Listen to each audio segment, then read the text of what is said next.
오늘부터 우리는 요한계시록의 말씀을 나눕니다. 오늘은 요한계시록의 배경에 대해 말씀드리고 내일부터 내용에 들어가도록 하겠습니다. 요한계시록은 그 기록 과정과 양상에 있어서 여러 성경과 뚜렷이 구별되는 특징이 있습니다. 물론 여타 성경도 궁극적으로는 성령의 감동으로 기록된 것이나 1차적으로는 각 성경 기자가 각자의 삶의 자리에서 다양한 배경과 동기로 기록을 한 것인 반면 본서는 우리 주 예수께서 직접적으로 보여주시고 또 기록하라고 명한 묵시들을 요한이 기록한 것입니다.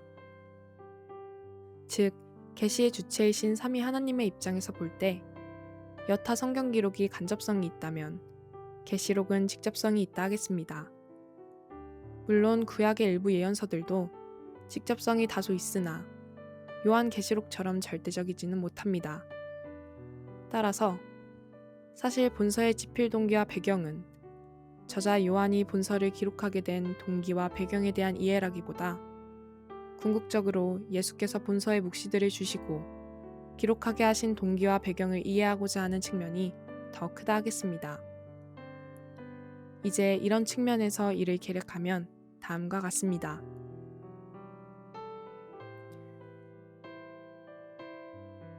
한마디로 본서의 묵시들은 예수님 승천과 오순절 강림으로 태동된 교회가 유대주의자들의 온갖 질시와 박해 및 각종 이방 종교 사상의 도전을 이겨내고 이제 주 90년경에 이르러 로마 전역에 확산되자 로마 정부가 전제국적 차원에서 대박해를 시작함은 물론 교회 내부에서도 이단 사설이 끊임없이 성도들을 유혹하고 있던 위기 상황을 배경으로 주어지고 기록된 것입니다. 이러한 위기 상황에서 무엇보다도 먼저 교회에게 역사의 종말과 그에 따른 교회와 세상의 상이한 운명을 제시함으로써 교회가 세상 안에서도 세상에 휩쓸리지 않고 그 신앙의 순결을 유지하여 교회의 원형을 유지하게 하고자 주어지고 기록된 것입니다.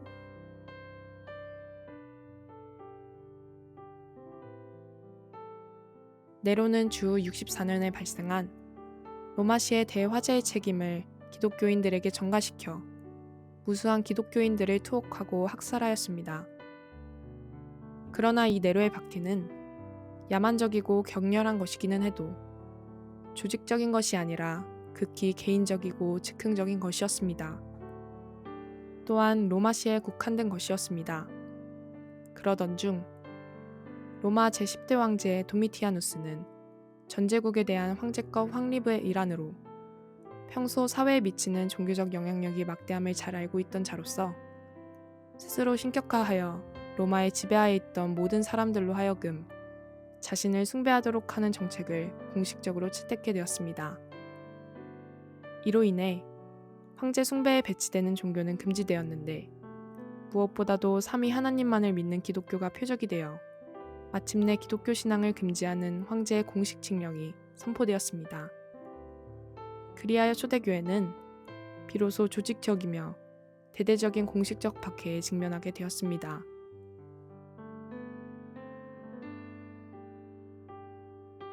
한편 당시 로마가 정치의 중심지였다면 당시 행정구역상으로는 아시아주였던 소아시아 지역이 경제와 문화의 중심지였습니다.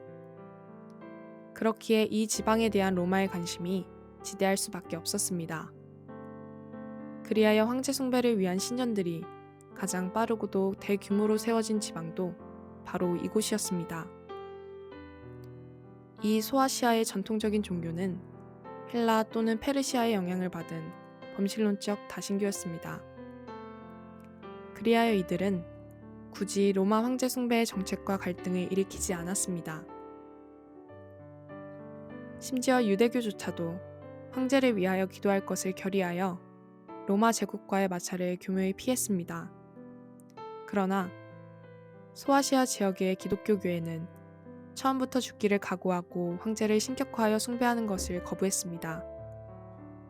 그리고 마침내 이러한 기독교에 대한 로마 제국 차원의 박해는 도미티아누스 이후의 황제들이 그 정도의 차이는 있으나 황제 숭배 정책을 계속 고수함에 따라 주 313년 콘스탄티노스 황제의 밀라노 침략으로 기독교가 로마의 국교가 되기까지 강약의 차이는 있었으나 중단 없이 계속되었습니다. 본 계시록의 묵시록들은 바로 이처럼 이제 소리도 없이 닥쳐오는 거대한 노도 같은 교회에 대한 전 로마 제국 차원의 박해가 서서히 가해지기 시작하는 시점에서 대종말의 묵시록들을 제시함으로써 교회의 궁극적 구원과 승리에 대한 성도의 확신과 인내를 촉구하기 위하여 소아시아의 7개 교회를 그 형식적 수신자로 하여 당시의 소아시아 일반은 물론 전체의 모든 교회, 나아가서 궁극적으로는 전 시대의 교회들에게 주어지고 또 기록되었던 것입니다. 한편 본서의 1차 수신자인 소아시아 지역 및 로마 전역의 초대교회들은 로마 제국의 박해 이외에도 오히려 더욱 심각할 수도 있는 중대한 내부적 도전에도 직면해야 했습니다. 그것은 바로 예수와 사도를 직접 목격하였던 신앙의 제1세대들이 점차 사라지고 제2, 3세대들이 교회의 주류를 형성하게 됨으로써 교회가 처음 지녔던 신앙의 열정과 성도들 간의 사랑을 점차 잃어버린 반면 복음의 진리에 배치되는 이단 사상은 더욱 발흥하여 교회 안에서조차 타락한 생활을 일삼는 자들이 생겨난 것입니다. 이러한 폐단을 가져온 대표적인 이단의 부류가 곧 니골라당이었습니다. 이들은 성도들은 이미 예수 그리스도의 보혈로 제시씀 받은 자들이기 때문에 육신의 죄를 더하여도 문제될 것이 없다고 주장하면서 거리낌 없이 우상숭배와 부도덕한 일을 일삼았던 자들입니다. 따라서 이들의 눈에는 교회가 황제 숭배 사상에 대항하여 순교까지 당하는 것은 무모하고도 어리석게 비춰졌습니다. 이에 그들은 기독교인들도 이교 사회에 살고 있는 한 그 사회의 문화와 풍습 등에 동화되어야 한다고 주장하며 기독교 정통교리와 성도들의 순수 신앙을 위협하였습니다. 이상에서 보듯 주 1세기 말엽에는 소아시아 지방의 교회는 물론 초대교회가 외부적으로는 로마 제국의 박해와 내부적으로는 믿음의 퇴보와 이단의 준동이라는 양대 위협에 직면해 있었습니다.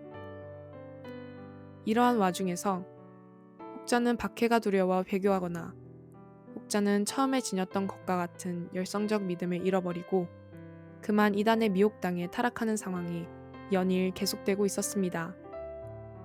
그리하여 우리 예수님은 당신이 부활 승천하여 하늘에 있는 동안 현 세상과 현 세상의 공중 권세 잡은 사탄의 세력은 잠시 유지될 것이나 이는 그들이 영원할 것이기 때문이 아니라 다만 당신이 이미 성취하신 구속사역의 복음을 오고 오는 세대의 택한 성도가 모두 다 믿고 회개할 충분한 시간을 주시기 위해서 선악을 엄격히 구분하는 최종 심판을 유보하셨기 때문일 뿐이며 마침내 때가 이르면 현 세상과 사탄은 멸망과 징벌을 받을 것인 반면 성도들은 신천신지의 천국에서 구속사역의 최종 실현으로서의 천국 구원을 누릴 것이라는 구속사의 궁극적 미래에 대한 계시를 주시고자 하였습니다. 즉, 현 우주와 역사의 붕괴 및 심판의 과정과 그 최종 결과 등 소위 말하는 종말론의 핵심 묵시들을 보여주심으로써 그 역시 유한자에 불과한 성도 각자가 이들을 의지하여 당장 눈앞에 보이는 세상에 속지 않고 세상의 핍박과 유혹을 이기고 천국을 향하는 역동적 삶을 살 수 있는 힘과 용기를 주시고자 하셨던 것입니다. 그리하여 실로 신비와 웅대를 구하는 대묵시들을 사도 요한에게 보여주사 이를 성경의 마지막 책으로 기록하여 만대의 성도에게 전하게 하셨던 것입니다. 요한계시록의 배경은 여기까지 하겠습니다.